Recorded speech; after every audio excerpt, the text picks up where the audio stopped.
A single gesture has evoked fury. We should be more respectful of the flag. And drawn praise. When they're kneeling during the national anthem, they are standing for what America is all about. The deepest divisions exposed on the sideline. The people run this country. And America's team thrust into turmoil. But what happens when the debate moves off the field? Hello. Hello. I'm Kim. I'm Jackie. And the staunchest supporters and critics sit down, face to face. Disgusting disrespect these guys show when they thumb their nose at the flag. It's not anything against the country. And delve into the heart of what it means to be an American in this News 8 special, Taking a Knee. Thank you for joining us. I'm John McKay. It's been more than a year since Colin Kaepernick first decided to kneel on the sidelines of a 49ers game. Since then, the idea of taking a knee has invoked so much anger, much of it reflected in Facebook comments or tweets. But over the next 30 minutes, we'll go beyond the digital bumper sticker comments. It might be uncomfortable, but we challenge you to walk with us. In just the last 24 hours, new demonstrations on the sidelines. Cowboys defensive end David Irving raising his right fist during the final note of the national anthem. A pointed gesture after Jerry Jones threatened to bench players who, in his words, disrespected the national anthem. And as the protests continued across the league, President Trump firing off this tweet. 24 NFL players continued to kneel during the national anthem, showing total disrespect to our flag and country. No leadership in NFL. But collisions between sports and politics in America have been happening off and on for decades. And as we struggle to move forward, we must also look back. September 1st, 2016, Colin Kaepernick kneels during the national anthem for the first time. His protest came as the country watched a string of deadly police-involved shootings, all those killed African American.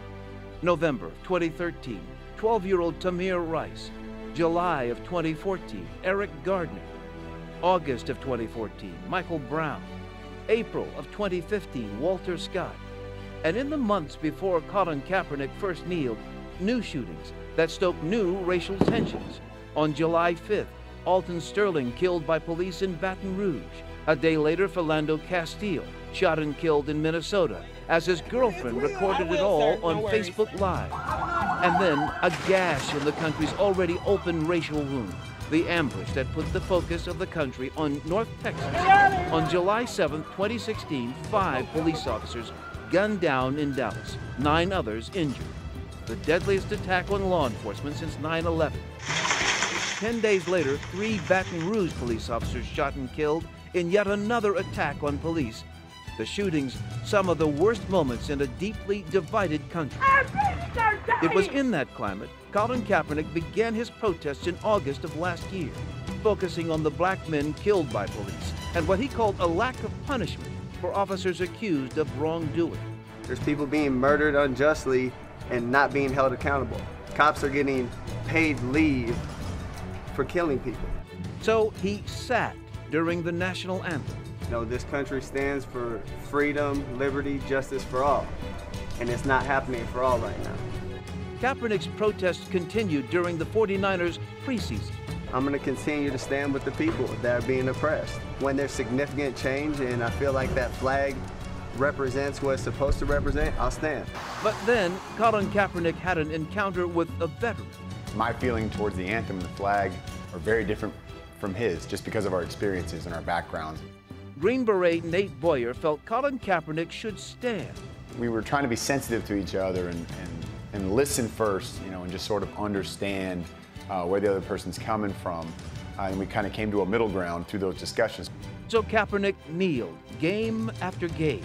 At the end of the season, he opted out of his 49ers contract, but by the start of this season, he remained unsigned by all 32 teams of the NFL. The quarterback's supporters pointed to his decision to kneel. For him to take a stance and be railroaded like this.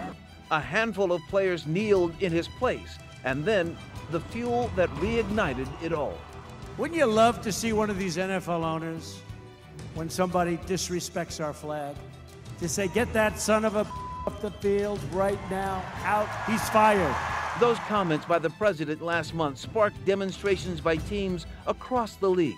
Jerry Jones and the Cowboys even kneeling before the anthem on Monday Night Football, then rising for the anthem itself. But the unity was short-lived. If there's anything that is disrespectful to the flag, then we will not play. Jerry? Okay, you understand? We will not, if we are disrespecting the flag, then we won't play. Have you? Period. So to get at the heart of the current debate, we want to introduce you to two people with deeply rooted beliefs about the current firestorm over kneeling, beliefs that have left them standing on opposite sides. The video of Jacqueline Craig's encounter with a Fort Worth police officer has been seen across the country. Anybody else to interfere, they're going to jail too. She called police last December because she says her neighbor attacked her son. In the end, it was Jacqueline and her daughters who were handcuffed and arrested. But the woman the world knows as Jacqueline from this video is just Jackie to her friends and family. Been in Fort Worth all my life, a mother of 10. She stands on the sidelines of her son's football game. I have some amazing kids. Knowing she and these young athletes are watching what's happening on the sides of much bigger games. Jackie supports NFL players who kneel. We matter. Our lives matter.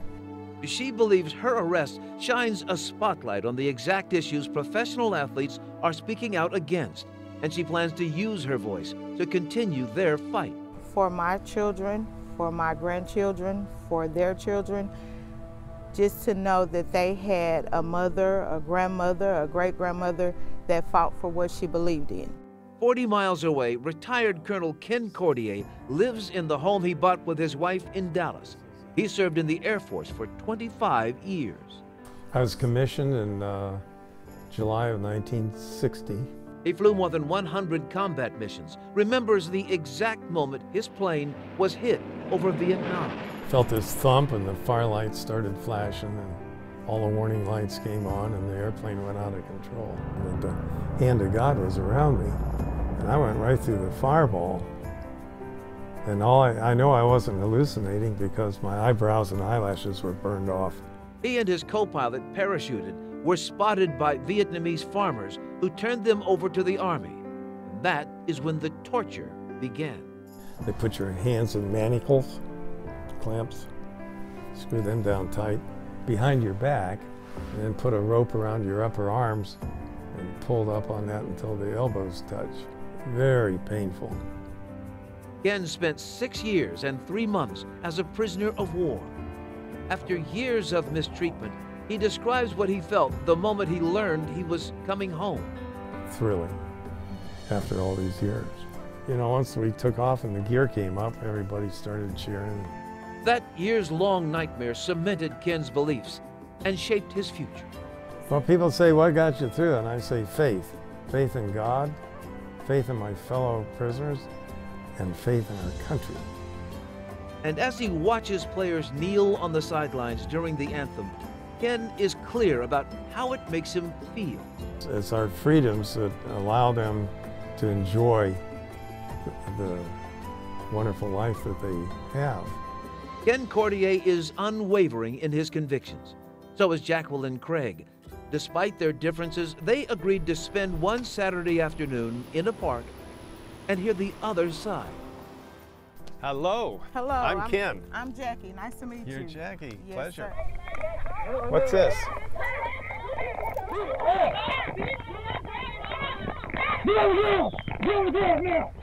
That cop needs to go to anger management school. I would have thought he was better trained. They run the license and see who I am, and they treat me with great respect. I don't think he's fit to wear a badge. I don't That's either. my opinion. Mine's as well. Yeah. Apparently, our opinions don't matter because he is still active on the police force.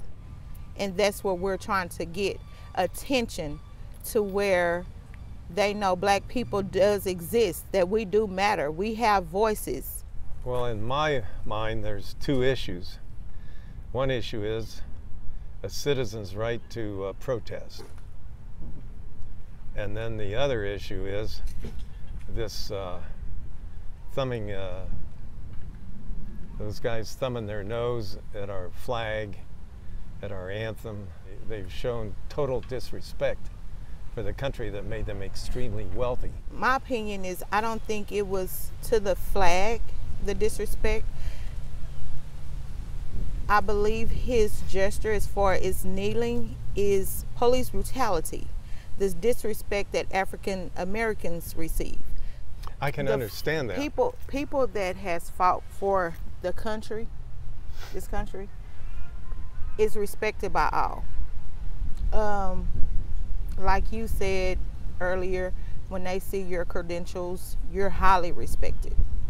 Versus my dad have those same credentials before he passed. The only difference with you and him is that you're white. My dad didn't have that same respect. I can't understand.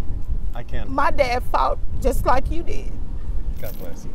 And he didn't fight to have his daughter, his granddaughters, to be disrespected. I'm not understanding how people can grasp the fact that this flag is supposed to mean more than the lives of humans. If I had to call the police and said, I'm watching my neighbor mistreat a dog, I would have got a better outcome than what I did for my son's life. Well, I can't fully appreciate what you've said, although I agree mostly with it, because I haven't walked in your shoes. I fully support their right to protest, but not in that manner. I think it's very disrespectful to our country, and they should find a better way to do it. In prison, they took everything away from you. And I lived for 3 days in interrogations in jockey shorts. And you're fed a bowl of rice and some slimy cabbage or greens twice a day.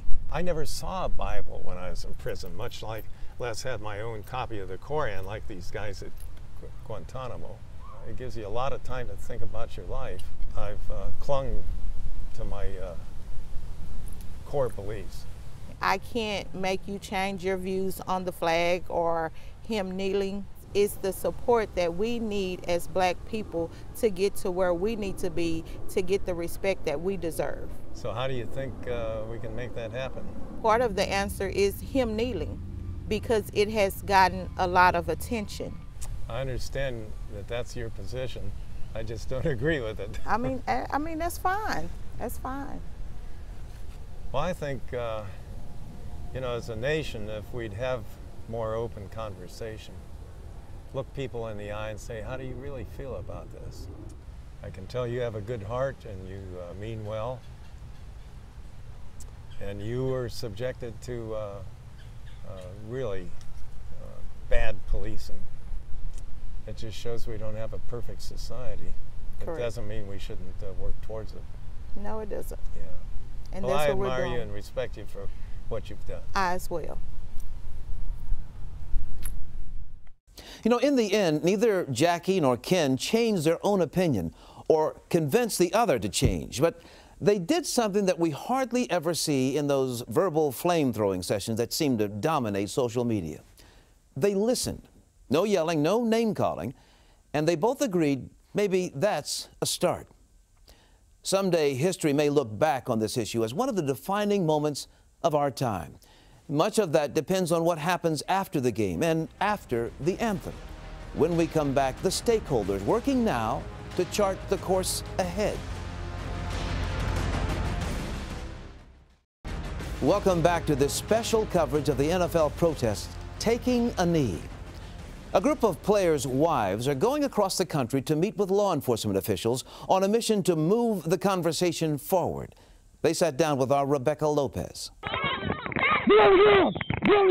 It's images like these of officers involved in excessive force cases that has brought NFL athletes to their knees. They're protesting police brutality. And I think that people need to understand this isn't drawing the line, it's acknowledgement, and that's the beginning of the conversation. Tamisha Modes organized a group of NFL wives to take on the issue. She and her husband, former Houston Texans running back Ryan Motes, had an encounter with a Dallas police officer 9 years ago.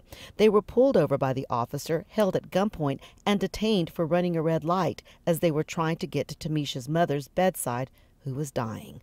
The officer detained Ryan Moats and his father-in-law for 30 minutes as he berated them outside the ER.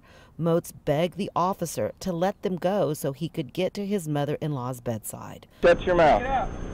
You can cooperate and settle down, or I can just take you to jail for running a red light. By the time they were given a ticket and released, his mother-in-law had died.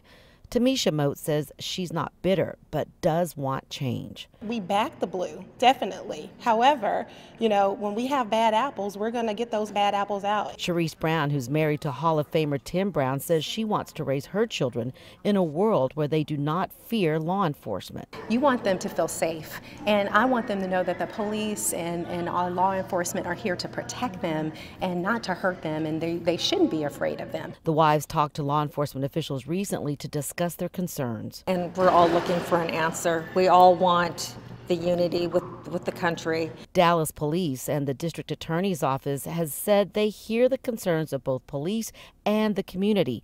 Recently, District Attorney Faith Johnson held Blue on the Block Forum to bring everyone together and is forming an advisory board to discuss how Dallas can lead the way in police reform and bring the community together. And I think that the nation will look at us and say, wow, it can be done. Oh, wow, that's how you do it. Johnson is the first Dallas District Attorney to indict an officer with murder in the Jordan Edwards case, a 12-year-old who was shot and killed in Balch Springs.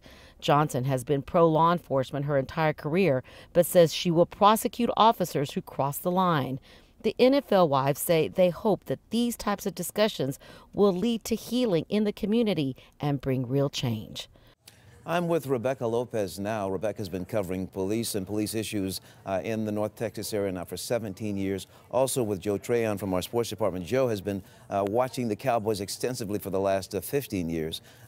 First of all, Rebecca, let me go to you. The wives support the protest, but they want this to move to some other areas. Look, they all back the blue. They all say, we love law enforcement. We understand the role they have to play. But when officers cross the line, they be held accountable. A lot of people like to think that this is the first time we've seen this kind of tension and activism and a linking of politics with sports, but that's not necessarily the case. I mean, you can go back to Muhammad Ali with his conscientious objection and not wanting to be a part of the draft. Of course, you know, Tommy Smith and John Carlos, when they raised their fist in the Olympics. That's one of the most iconic sports photos ever, and it was all because of social activism. And, you know, Nate Boyer, who played at the University of Texas, he was a Green Beret, he also played briefly with the Seattle Seahawks. He had this incredible journey that he went through personally, because he said when he first saw Colin Kaepernick sitting down, he was furious. But he did something that we should all do. He talked to the person who he had the disagreement with. So I think there is a lesson in there that we can all learn and should learn from. You know, Rebecca, when I think of police officers who usually don't like to comment about issues that are this much in the news, are you hearing from officers that some of them want to have this dialogue that the wives are talking about? Absolutely. Now, I do think that sometimes the rank and file see it as, look, we're putting our lives on the line. It's disrespectful to us for this to be happening. You also have a police chief, David Brown, when he was here, who decided that it was important to add more training for officers to bring about more how to de-escalate and also more sensitivity training, as well as Dallas is one of the few departments across the nation that actually put all police-involved shootings and what happened on their website. See, when the NFL wives came forward, they actually met with the DA and also talked to Chief Renee Hall on the phone. And so they were all in agreement. We want unity. And I think that's the interesting part, right? Meeting, literally having this dialogue, because without the dialogue, I don't think we'll have change. That's what, you know, the NFL is trying to work on things to change that. In fact, we just found out recently that they are going to fund a social activism boot camp that players will be able to go to so that they can be more involved in their particular communities. And there was also a letter that was penned by Roger Goodell, as well as Doug Baldwin, who's a player for the Seattle Seahawks, and it was, you know, sent to the Senate Judiciary Committee about sentencing reform. You know, a lot of times people complain that the athletes are not involved in communities, that they don't spend time, and that they're not concerned about issues. But now all of a sudden it seems when there is some real interest in an issue with which a lot of people disagree, we want them to just be quiet. They're out there doing so much within the communities. It might not be activist work, but they are out there and personally, touching the kids, meeting with the kids, meeting with, different community groups. I mean, the players are out there. To think that they're not, I think, is a fallacy. Yeah, well, Von Miller just came back Absolutely. and donated a bunch of money to the DeSoto football program, and you had LaDainian Tomlinson just recently come out and meet with the Cedar Hill and DeSoto team. The other side of that is, there have to be different kinds of meetings in the communities, and sometimes you have to spur these difficult discussions, and I think that's where we're at. That's where we need to be, is where we can have forums for these difficult discussions that a lot of people just don't want to have. And if you really want to, commit to the change and have this protest bring about change, I think that's where it needs to go. Thanks to two of you. We'll be right back.